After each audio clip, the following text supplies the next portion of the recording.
I hope this interview provides you motivation to start your own career as a creator. I started posting on LinkedIn and Twitter about 2.5 months ago. I met David, who's one of the premier professors within the media, entertainment, and creator space in the world through it. Enjoy the show. David's awesome. Thanks, guys. Explore the minds and marketing strategies behind today's winning brands and businesses. Tap into the power of the creator economy with Earned by CreatorIQ. Here's Conor Begley. Hi, everyone. Welcome to Earned. I've got Professor David Craig on the show today. Welcome to the show, David. Thanks, Conor. Appreciate it. My general way I kick these things off is I brag about our guests, which I will do for you. The problem is your resume is so long that it's going to take up the first minute of the whole show to list it all. I've lived a lot of life. So David is a clinical professor at USC's Annenberg School for Communication and Journalism, which is the #2 school in the world for studying communications and media.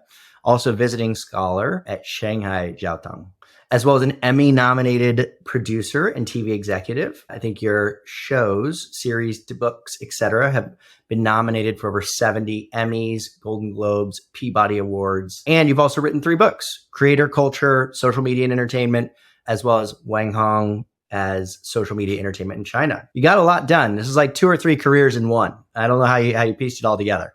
Haven't slept since 1972. Well, let's hop straight into something I think is very top of mind for everybody, right? So you are one of the foremost experts in the world on the intersection of social media, creators, and China specifically. And, there's a lot going on with the US government and with TikTok. Would love to get your opinion on that issue, as well as kind of where you think it ends up. Like, what do you expect to have happen over the next, call it 6 months? Sure. So this book that I wrote on Wang Hong, which is the term for China's creator culture, was based on research that I've been doing for about 3 years in China around the extraordinary scale and breadth of social media entrepreneurs in China operating off of their own platforms. So as we all know, TikTok is a Chinese-owned platform, but there's actually 2 TikToks. The TikTok in China, owned by the same company, which is called Douyin, is even more sophisticated, more advanced, and allows creators to generate even more extraordinary amounts of revenue, multiple business models on and across that platform in relationship to the dozens or hundreds of other Chinese social media platforms. And it's part of a much more competitive, collaborative, if politically censorious and difficult system that China has developed.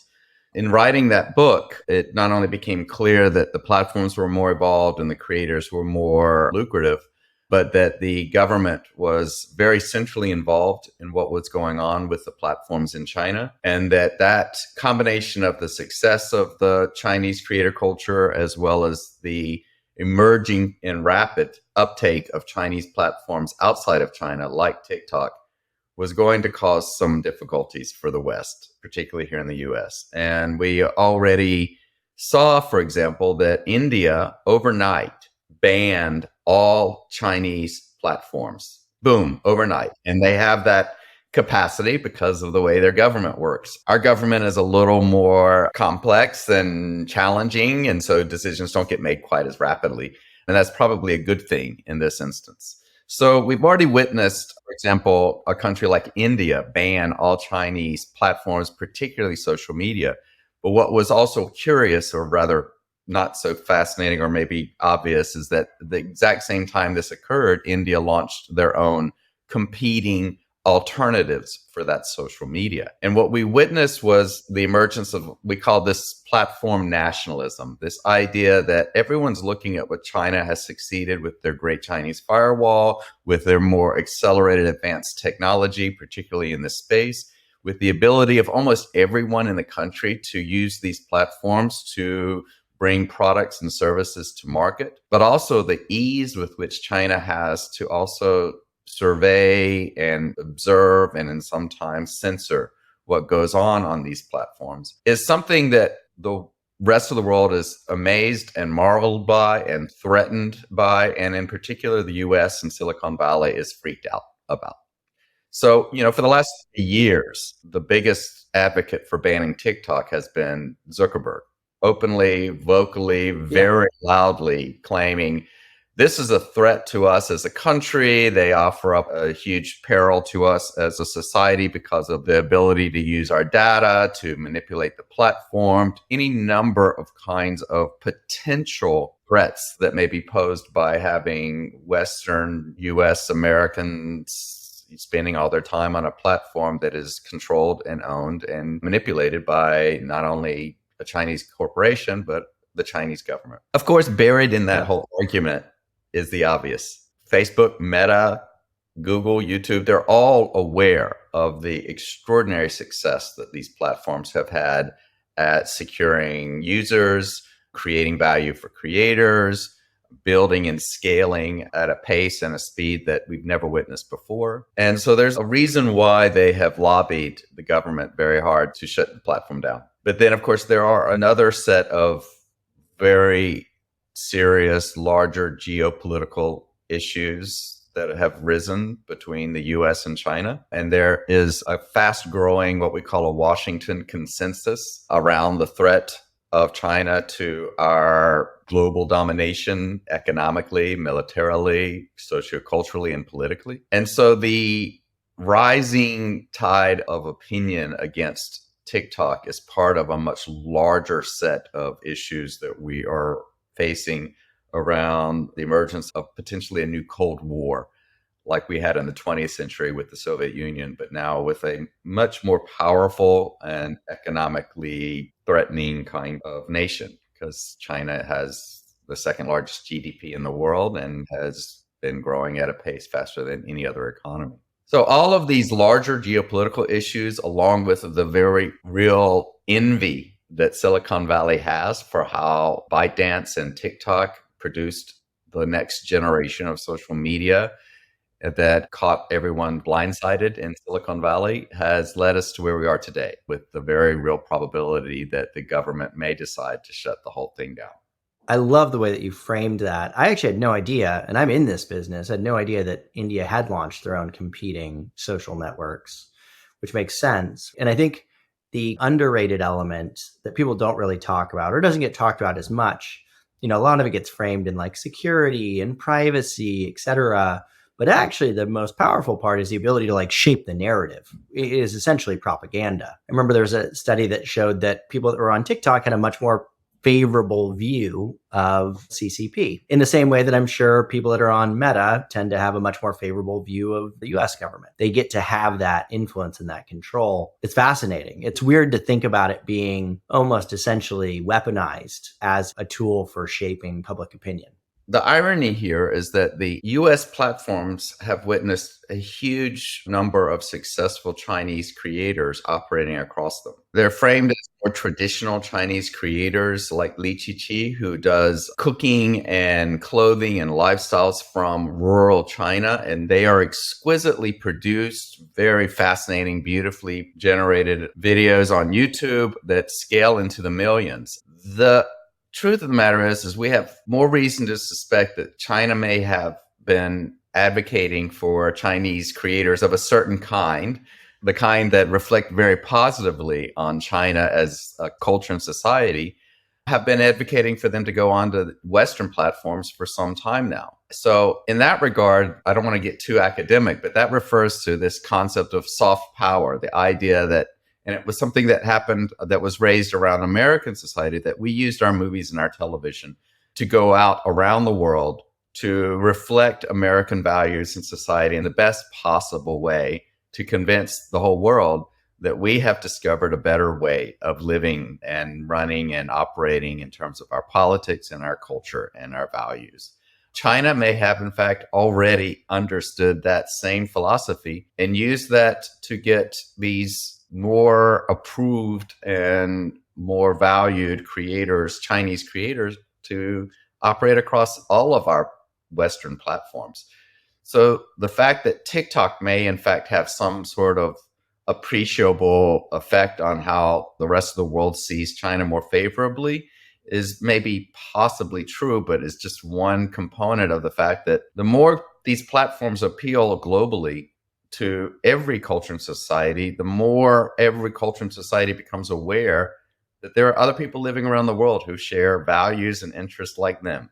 So if you enjoy, food and lifestyle and beauty videos here, and you find out that they do in another country, it's a extraordinary new formation of a kind of a micro society that's around mutually shared interest.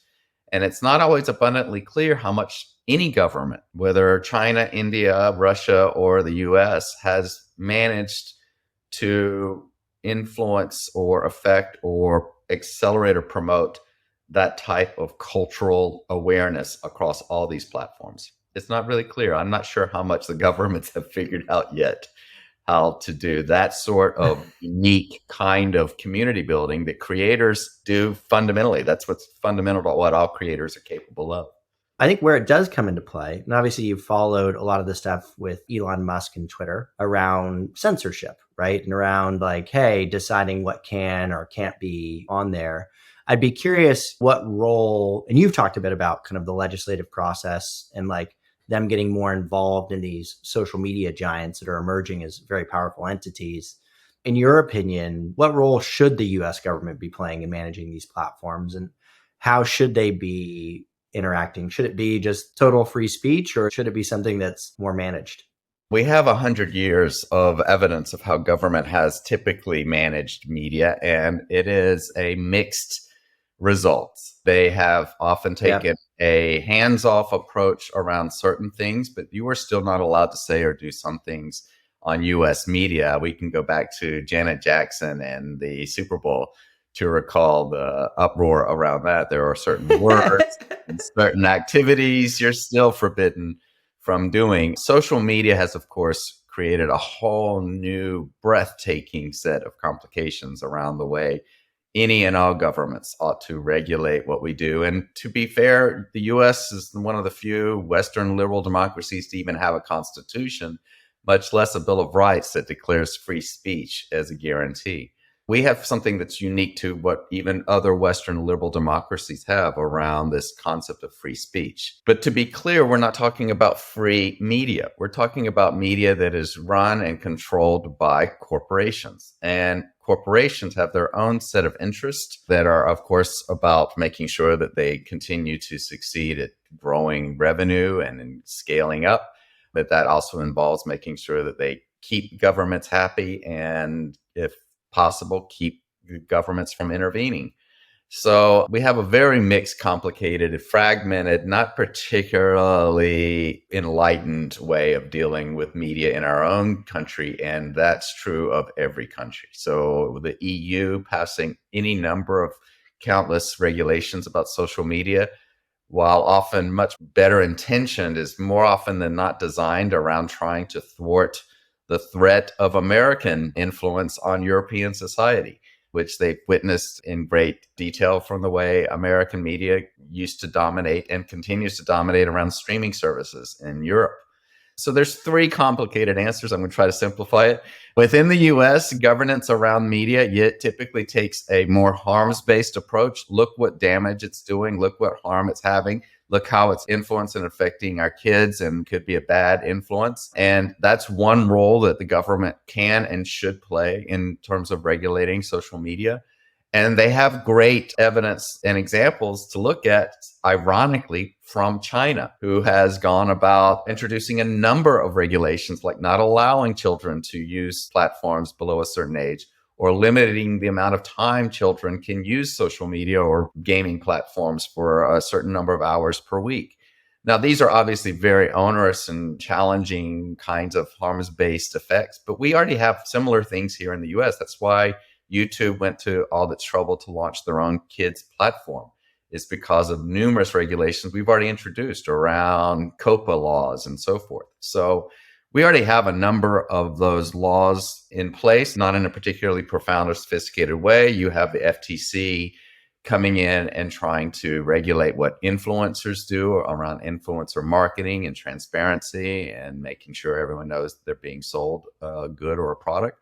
But the other way the governments could, and in many instances, we have great examples from outside the US of how governments could also be key to helping advocate for better use of platforms, for greater literacy around the way the platforms work in ways that will help us use these platforms in more responsible ways. There's some evidence that, for example, I'm getting really historical and political here, but No, I love it. I love it. when the Berlin Wall fell and the Soviet Union fractured, in Eastern Europe, they introduced media literacy in the schools from kindergarten to graduation till the end of high school.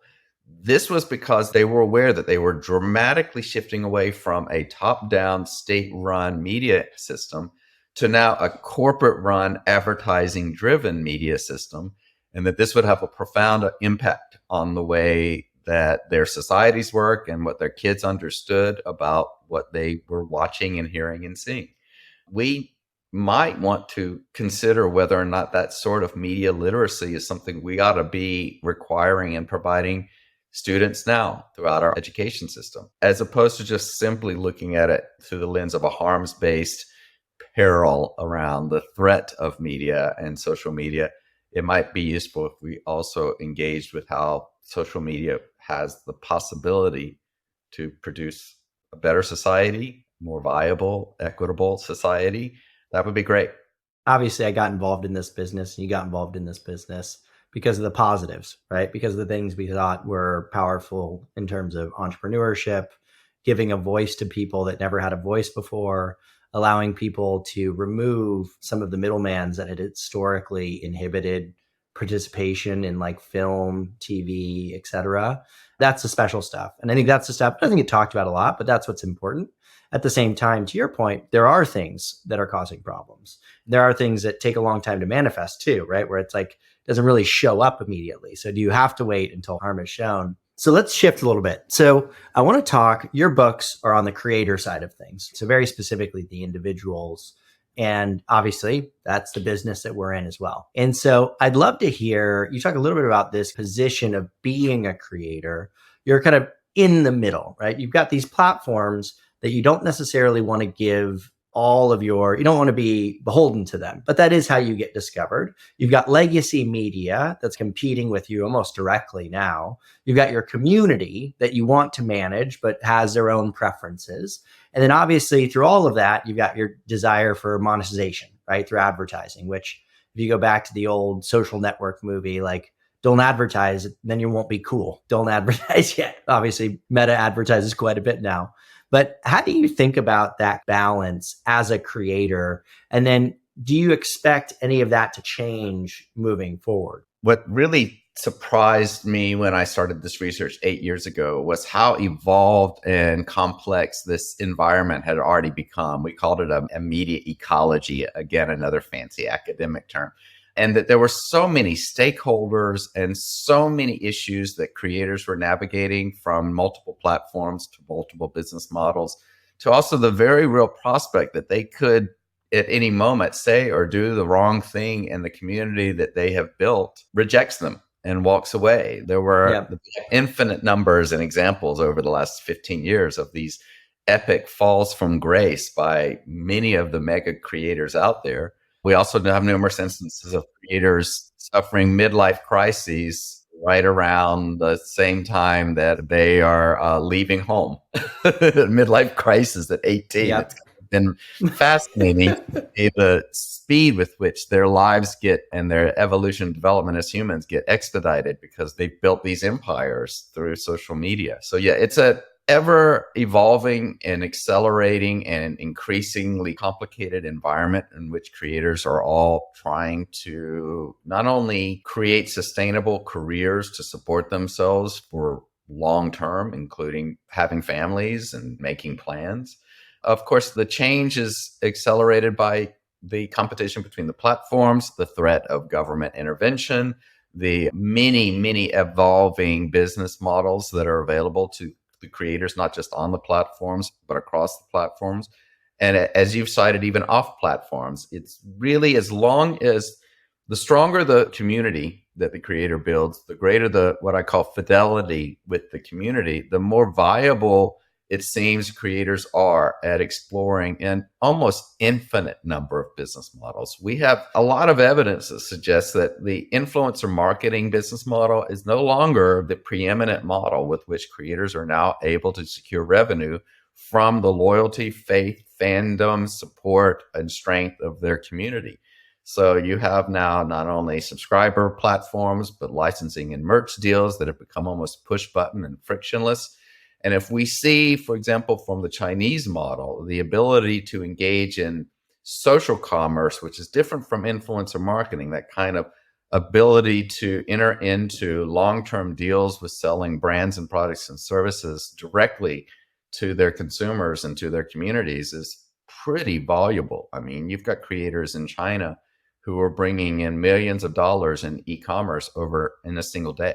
So the more platforms, the more business models, the more revenue streams, the more volatility in this space, the more important, this is going to sound like a plug, Conor, but the more important you are, the more important creator service organizations like CreatorIQ will become. I wrote an article 4 years ago about this concept of creator management, and that creators can no longer continue to expect to do this all themselves. It's just not possible. You can't do it within the 8-day week that creators are already operating. So the value of professionals like you who enter into this space and help creators navigate the breadth of these challenges and complications.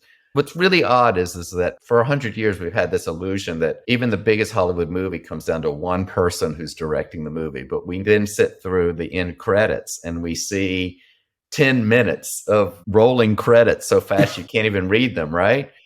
But we're not getting those on creator content. We're not getting that playing across a TikTok video, but it takes a village. It really does. And increasingly, we're seeing this even in my classrooms. I've been teaching creator culture for 4 years at USC, and it's pretty clear that the students coming into my classroom aren't here to become the next creator, but they are interested in what role they might play in facilitating the growth of the creator economy and the creator culture. And they do this not just because they want to have a sustainable, viable career option when they graduate. Of course they do, but also because they've lived in that creator culture their whole lives. Wherever they come from in my classroom, and I have a really amazing international group of students, they're all fluent in creator culture. They've all understood that they gain more meaningful knowledge about themselves and the world and what really interests them from the time spent with creators online than they necessarily do from watching enormously expensive Hollywood movie franchises. Both of those bring great, tremendous reward to them, but one of them has taken on much more of a meaningful role in how they understand and make meaning in the world. And that's something they'd like to continue to help monetize and make viable. They see themselves represented in creator culture in ways they've never been in Hollywood films or television. They're eager to find a way to have a role in this social media ecology. I thought a lot about, like, when we decided to start this business, one of the motivating factors for me was, and this is, we started this pre-Instagram, right? So this was in the very early days before it was as well known. I was like, if there were to be a book written, which now who knows if books are going to keep, all digital, et cetera, like there'd be a very significant chapter or very significant portion of this time period, this history that I'm in, that's going to be defined by this, that really the entire culture of the world will be defined by this movement with social media, the internet, mobile phones, et cetera, that process. And it's fun to see it come to fruition in the way that I expected it to, or the way I hoped that it would. And in a lot of ways, I think to your point on seeing themselves represented, it's like funny, like I think a lot about, you could use like Jimmy with Mr. Beast, right? What would he have been if this didn't exist? He probably wouldn't be the largest video producer in the world, right? Which is basically what he is today. And, he's 23, 24 years old. If he had asked to get a $5 million or $10 million or whatever X million dollars that he's putting towards an individual YouTube video, there's not a single person in the world that would have written him that check. And separately, because of the feedback loop that YouTube provides or these channels provide, where it's like you can create content, get feedback, create content, get feedback, create content, get feedback. It allows you a much faster education cycle on what works and what doesn't. Like I think he's quoted as saying, like, you don't even count as a creator until you've done at least 100 videos. Like imagine if that was the case for a Hollywood director. You don't count until you've done 100 movies. Like, well, nobody would get there. It's just fascinating. Obviously, I'm a big fan and very, very biased, but it's really cool. It's interesting. There's a couple of threads from what you just said that I'd like to pick up on. One is to start with Jimmy, or as I refer to him, Mr. Beast, is an artist. Yep. He's an artist. His medium isn't clay or canvas, it's social media. He studied it. He thought it through carefully. He understood and continues to study the dynamics at play here and has mastered it brilliantly and with such rapid speed that it's still kind of mind-boggling. But he's also a humanitarian, and I think that's what makes him uniquely successful in this space, because he has a deep sense of values around the importance of his community. What may for some be seen as a give bag and a kind of a late stage capitalist giveaway, lottery system that we're all pretty much involved in, for him is a true, genuine interest in giving his community opportunities to not only participate in his world and the Mr. Beast culture that he's built through his various channels, but because he has a regard, a respect for his creators as well as his colleagues. I mean, I think we've just seen a very interesting flashpoint come up just in the last couple of days, which is a testament to who he is, that he's willing to actually stand up for his own colleague who's going through some gender identity issues. And he's taken a very hard, strong line that says, no, this is my friend. This is a valued member of my community, and I'm here to support them. And that could come with consequences. Those are choices based on a set of values that he practices throughout all of his content, including all of his philanthropy work.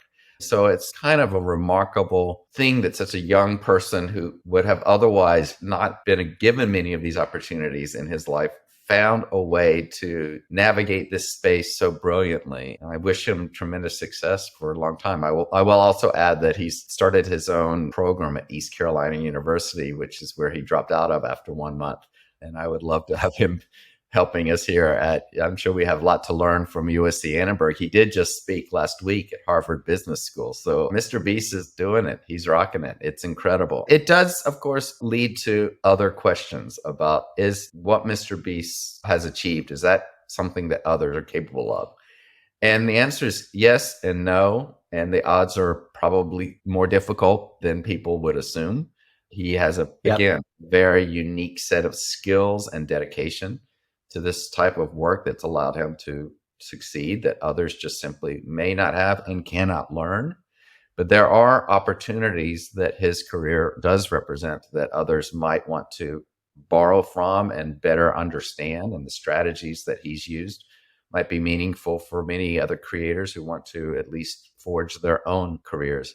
There's an interesting other thing I'll bring up. I don't know if this was something your community is interested in talking about, is that we're finding some evidence out there that the most valuable employees in any industry turn out to be people who have already learned not only how to harness these incredibly powerful platforms, but to build a career off of them. So we're finding some suggestion that people, the platform generation, which is how I refer to the people coming up in social media now, don't even realize that they already represent skilled labor in every industry out in the world. If you want to go work in retail, in banking, in finance, in real estate, in automobiles, wherever, these companies now have grown far more interested, not only in people who know how to navigate social media, but in particular creators who've really had to hone in on everything that social media can do because their career and their livelihood depended upon it. It's going to be an interesting thing to see how creator culture shapes the future of labor and economy. So two things, right? One, I love that I actually just said Jimmy, assuming you knew who I was talking about. And it's funny because I can't remember who it was, but like, you're an icon when somebody can say a single word and like, who they're talking about. It's like The Rock, Rihanna, right? Like these types of people. It's like I say the name Jimmy, like, oh, I know who you're talking about. Like, oh, that's crazy. The second thing on this idea of creators and creators being kind of more successful, it's funny. So I decided about 90 days or so ago now, 2.5 months ago, that I was going to try it out. I've been talking about this space for a very long time, observed it for a very long time, looked at the data for a very long time. Like, I'm going to start creating content, and primarily on Twitter and LinkedIn, very heavy data focus. It's been really interesting for a variety of reasons, right? One is you gotten to put the theories to practice, and they're working, which is cool. The numbers are growing very, very quickly, despite the fact that we've got a very small audience to start with. And so it's pretty cool to watch. The second thing is you get this, like, it's a very powerful learning mechanism, right? You're putting yourself out there by writing and you get feedback, right? Like, oh, wow, people liked that. Oh, wow, people didn't like that, right? You get this very direct feedback mechanism that I think forces you to think really critically about the way that you express yourself. And then third, in terms of just like this specific conversation, that's how we met. The way that we met was I think I wrote something online. You commented on it. We went back and forth. I was like, hey, we should have a chat. And that led to this. And I think you as well, you've also started publishing. You've been publishing multiple times a week now on LinkedIn, call it medium to longer form content. I'd be curious, what made you decide to start doing that yourself? What have been your personal learnings? And then have you seen any other impacts outside of this individual podcast, any other impacts from you starting to kind of publish yourself on that medium? I do not in any way fashion myself a creator. So I have not attempted to monetize my community online because I've been preoccupied with the 5 other careers that I'm trying to keep afloat at this time. But I have discovered the values of social media in a way that I don't think I fully did before. I started off using Facebook as far back as 2008. And one of the first things that happened for me with Facebook was California passed a proposal that took away the rights for gay couples to be married in 2008. The Supreme Court in California had said, no, it's fine. It's legal. You can go ahead. And then the citizens of California voted to take it away. And as someone who's been a queer activist for queer rights for 35, 40 years, I got angry and was very troubled by it and launched a protest on Facebook that in 1 month scaled to over 1 million impressions. And it was a real head turner for me, but an incredible, powerful lesson as someone who'd been using and working in Hollywood for 30 years and trying to figure out whether Hollywood could help advocate and promote fairness and equality for gay and lesbian and trans and bi and diverse people from many different margins of society. In one instant, in 1 month, Facebook proved that there was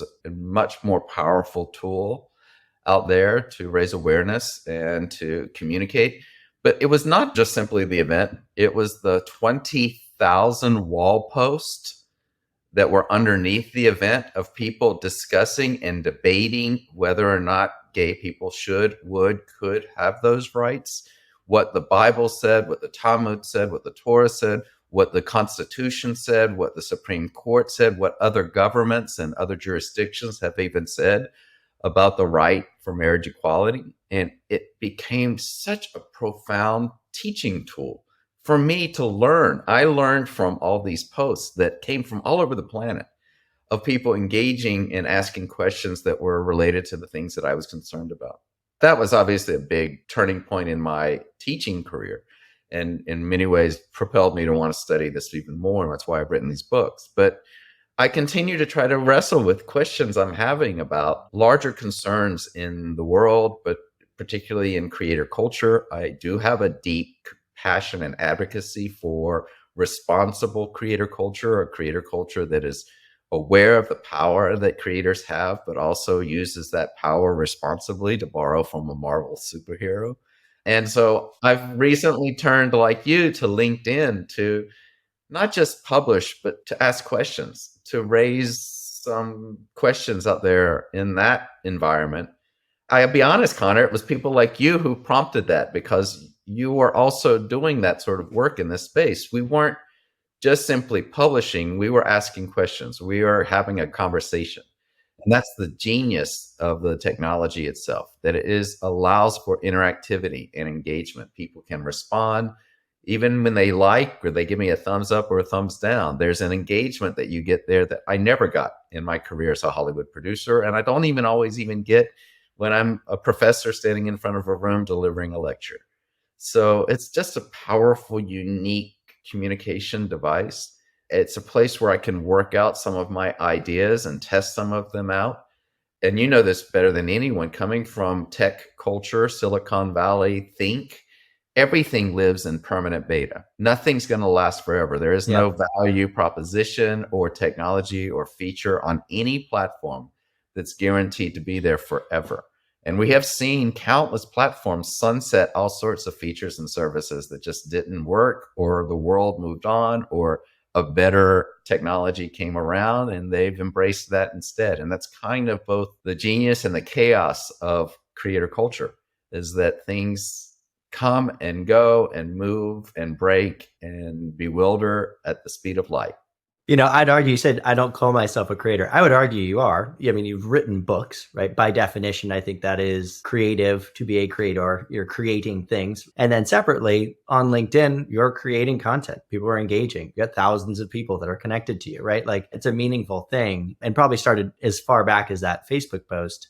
So, the process of writing a book seems very arduous. I've thought about it before. It looks terrifying. It's a big kind of blank slate versus writing a single post or article, fairly low effort. And then in addition to that, it takes time to write a book. So by the time you publish it, it's like, oh, wow, have things changed since you've released it?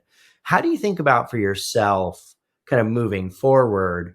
Do you expect more of your writing to be short form, current topic, etc.? Or do you still think you'll kind of pursue more of the long form written books? And also, what has been the impact of writing those books? Like, was it a good experience after releasing them? I never thought I would ever be an author, or particularly even an academic. This was all driven mostly by my own curiosity about the world. And I suddenly stumbled into your world that no one had written about. And it just became abundantly clear that the first thing I ought to do with regards to my academic career is I needed to have some books. It's the sort of thing that is valued very much in my university role. What I had not expected was that there would end up being 3 books out of all the research that I've conducted for the last 8 years, and that those books would wind up contributing to what is now a whole field of scholarship that's being done around your world, around you, Conor, around the creator environment. The culture, the economy, all of those things we just discussed around the complex stakeholder environment that creators occupy. And so I produced a conference in Amsterdam last year that was about just really bringing together about 30 people who had co-authored chapters in my creator culture book. It ended up being 300 people, and they were 300 academics. Shit. Yeah, you can imagine.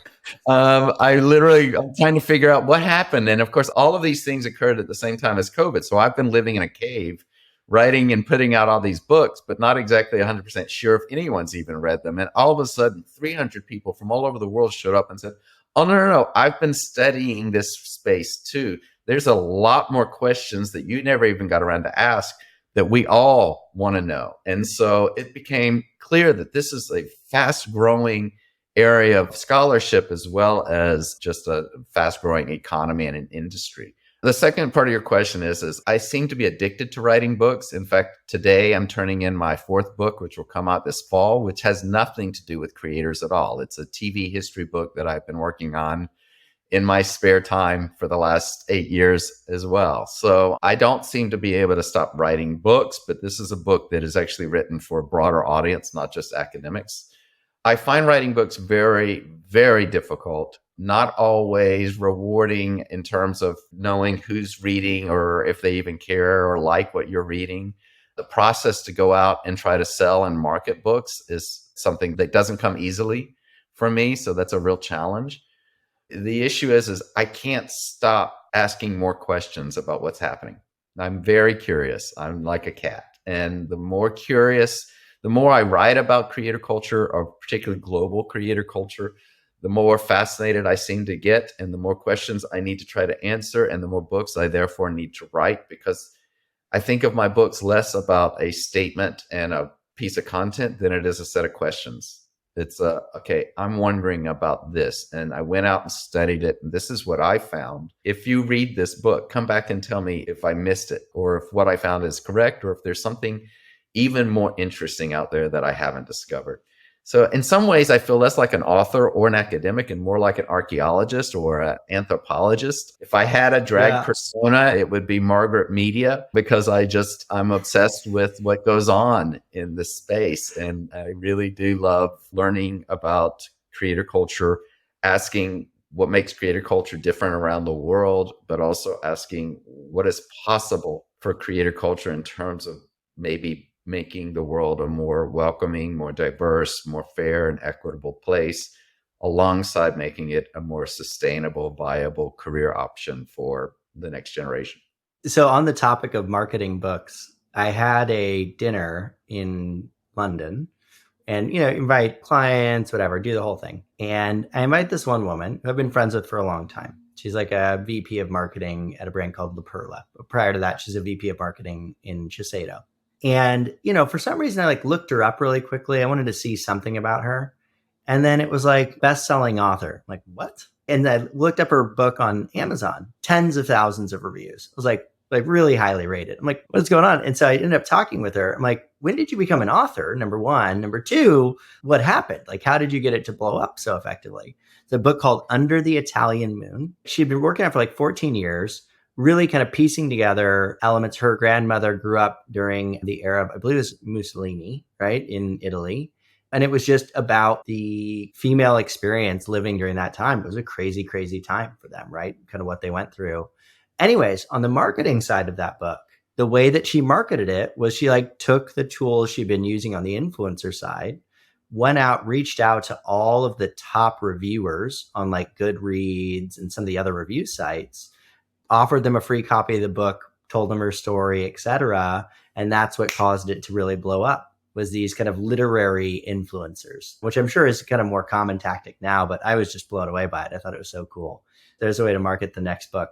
Okay, so let's do one fun end of show question. And you already kind of stole it. My question was going to be, if you had to write a book on a non-professional topic, what's the thing that you'd love to be an anthropologist on that's non-professional? I'm going to sound far less interesting now. I've only just recently discovered some spectacular things about my genealogy and my family history, some of which sounds like it's probably urban folklore and mythology that's come down that people are convinced was true. And others, you start to wonder, could that possibly be true? So I'm now, of course, going down the roots category of wanting to write about the very unusual history of my family and how it's set against the American dream and the evolution and the growth. And that means going to really places I've never been, like in the panhandle of Texas and Oklahoma, where members of my family were based back 100 years ago, and trying to retrace some of their steps. So I've been going down countless rabbit holes, talking to librarians in Oklahoma City and pulling up census records from the 1920s and looking at old newspaper articles that might have mentioned my family. Not a family that anyone would have ever written or known or even discussed in any kind of larger way. I didn't exactly come from, there would not be a sequel to Dallas with my family in it. But yeah, so I've kind of gone down that pathway because the more I learn about these stories, the more it makes me wonder about the contemporary moment, where we are right now. What does it mean to pursue the American dream in 2023? I might learn, and I might have a lot more to appreciation for the struggles that we face today if I have a sense of what my family struggled with 100 years ago. I love that. That's fascinating. Before we end, what's your favorite anecdote you've learned so far about your family? My grandfather, whose name is Tex Solomon, if you can believe it, Jewish cowboy, supposedly had a best friend, an American Indian named Blue. They would herd cattle up to the Montanas, stay up on the mountain and take care of sheep, and then come back down when the spring came. Oh my gosh. That sounds like the start of a Hollywood script. The plot is a little familiar, and I'm going, wait a second. And by the way, my grandfather apparently lived in the same town where Larry McMurtry grew up, and Larry McMurtry wrote the screenplay for one of the stories. So, didn't he write Lonesome Dove? Yes, he did. Yeah, so I was almost named Gus because my dad liked Lonesome Dove so much. Oh, there you go. So there you go. It was great chatting with you, David, and congrats again on all the success. Excited to see the next book. And let's get together in LA soon. That'd be great. Really appreciate it. Thanks so much, Conor. Bye, David. Be a friend, tell a friend, and subscribe. Earned by CreatorIQ. CreatorIQ is your all-in-one solution to grow, manage, scale, and measure your influencer marketing program. Ready to unlock the power of the creator economy? Get started with a demo today at CreatorIQ.com.